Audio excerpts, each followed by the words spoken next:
Some of the first volunteer phone calls I ever made just as a volunteer and an activist was making calls for OFA. Does anyone remember Organizing for America? I know we've got some veterans here in the process. So we were making calls urging members of Congress to support a public option as part of the Affordable Care Act.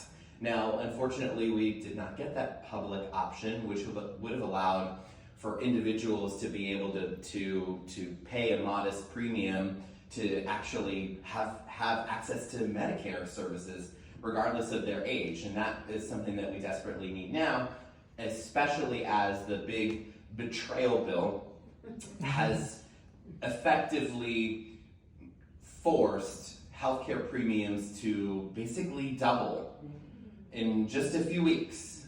If you are someone who receive your subsidies and get your healthcare through the ACA exchange, and there are over 4 million of you in Florida.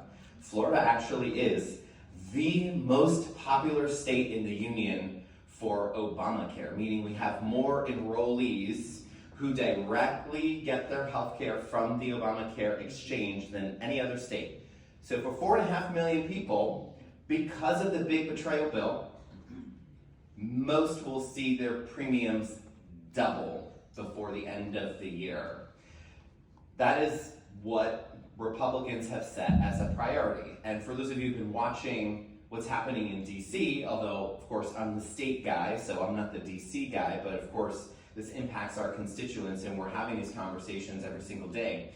You see that the Democrats in Congress are fighting and holding the line in order to stop our premiums from potentially being doubled for those who are part of the exchange. So they're very important and very good advocacy, drawing a line in the sand and saying we cannot allow 4 million or more of our constituents here in Florida to see their healthcare premiums double because of the big betrayal bill. They are holding the line, they have my support, and I'm really hopeful and optimistic that at some point in the future, we will be able to have a major takeaway for our constituents and be able to stave off some pretty devastating cuts that are coming from the federal level.